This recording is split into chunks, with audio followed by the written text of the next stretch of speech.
আমি বলতে চাই, ইন্টারিম সরকারের অবস্থা থাকা অবস্থায় জামাত যে পরিমাণ লুটপাট করলো, যে পরিমাণ ডাকাতি করলো, এটা বলে লেখি শেষ করা যাবে না।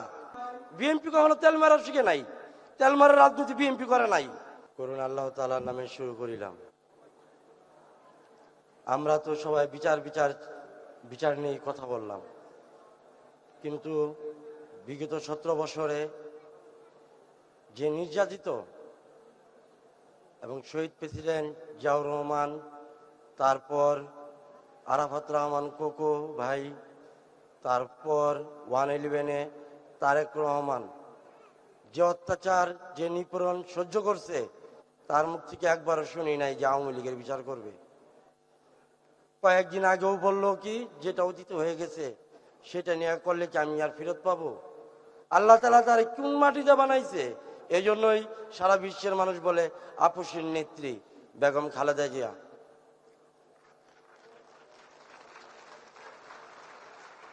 লক্ষ মানুষ, কোটি মানুষ তার জানাজায় অংশগ্রহণ করছে। তার কোনো ভিটা বাড়ি দেশের বাইরে নাই, সে দেশের শেষ নিঃশ্বাস ত্যাগ করলো এই খুনি হাসিনা। 70 বছর আন্দোলন সংগ্রাম করে জুলাই আগস্টে 5 আগস্ট খুনি হাসিনার দোসররা আমার এই ডান হাত দ্বিখণ্ডিত করে ফেললো। ঢাল হয়ে পাশে দাঁড়ালো আবুল কালাম আজাদ, হাজী মুজিবুর রহমান, কেন্দ্রীয় তাঁতি দলের সভাপতি এবং সেক্রেটারি। তারা বলল, আলামিন তোমার ভয় নাই, তারেক রহমান তোমার পাশে আছে, আমরা তোমার পাশে আছে, তুমি সুস্থ হবে। তারা চিকিৎসা দিয়ে আমাকে সুস্থ করলো। আমি বলতে চাই, ইন্টারিম সরকারের অবস্থা থাকা অবস্থায় জামাত যে পরিমাণ লুটপাট করলো, যে পরিমাণ ডাকাতি করলো, এটা বলে লেখি শেষ করা যাবে না। কথা ঠিক কিনা? এই যে জাদুঘরে দেখলাম যে ডক্টর ইউনূস, আমাদের স্বরাষ্ট্রমন্ত্রী সালাউদ্দিন স্যার এবং জামাতের যে ডক্টর শফিকুর রহমান, দেখলাম তেল মারা ইউনূসের সঙ্গে বৈশা রয়েছে।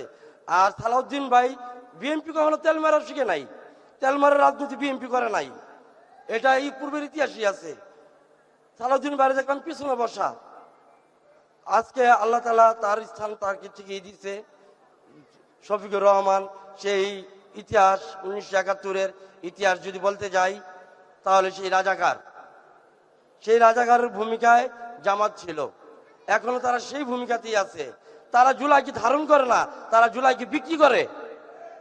জামাত জুলাইকে বিক্রি করতেছে এখনো, আর বিএনপি যা জুলাইকে ধারণ করে। কারণ অসংখ্য নেতা কর্মী আমার মতো পঙ্গু হয়েছে এই জুলাই আন্দোলনে, জামাতের কোনো নেতা কর্মী আন্দোলন করে পঙ্গুত্ব বরণ করে নাই। আমি বিনীতভাবে অনুরোধ করব, জনাব তারেক রহমান প্রাইম মিনিস্টার, আমাদের বাংলাদেশের অভিভাবক এবং জিয়াউর রহমানের সুযোগ্য সন্তান, আপসীর নেত্রী মা খালেদা জিয়ার সুযোগ্য সন্তান, আমাদের প্রিয় নেতা, আমাদের প্রাণের প্রিয় নেতা তারেক রহমানের কাছে, যে আমরা যারা হাত পা হারাইছি, তাদের এখনো আমাদের সরকারের পক্ষ থেকে তাদের হাত পায়ের কোনো ব্যবস্থা করে দেওয়া হয় নাই। তারা চলতে ফিরতে পারে না। আমার এই হাতের ট্রমাটা দেশের চিকিৎসা নেওয়া সম্ভব না। ডাক্তার বলছে যে দেশের বাইরে যদি সুযোগ থাকে যান, আপনার এই হাতের রোগের সমস্যাটা ওইখানে সমাধান করতে পারেন। এটা তো কাইটা ফেলাই দিচ্ছে, মাথাটা তো আর বন্ধ হয় নাই। এই রোগের যে চাহিদাটা, হাত খুঁজে আঙ্গুল খুঁজে এই অনুভূতিটা উঠলে তখন এই হাত মনে করেন যে অনেক এরকম ভাবে থরথর করে কাঁপতে থাকে। ওই ব্যথাটা সহ্য করার মতো বাংলাদেশে কোনো ব্যবস্থা নাই।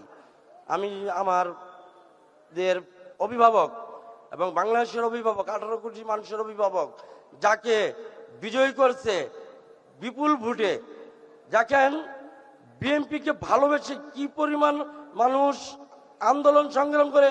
ওই যে মা খালেদা জিয়া বলে গেছিল না, যে আমার তারেক জিয়া যখন দেশে আসবে লক্ষ কোটি জনতা তাকে বরণ করবে।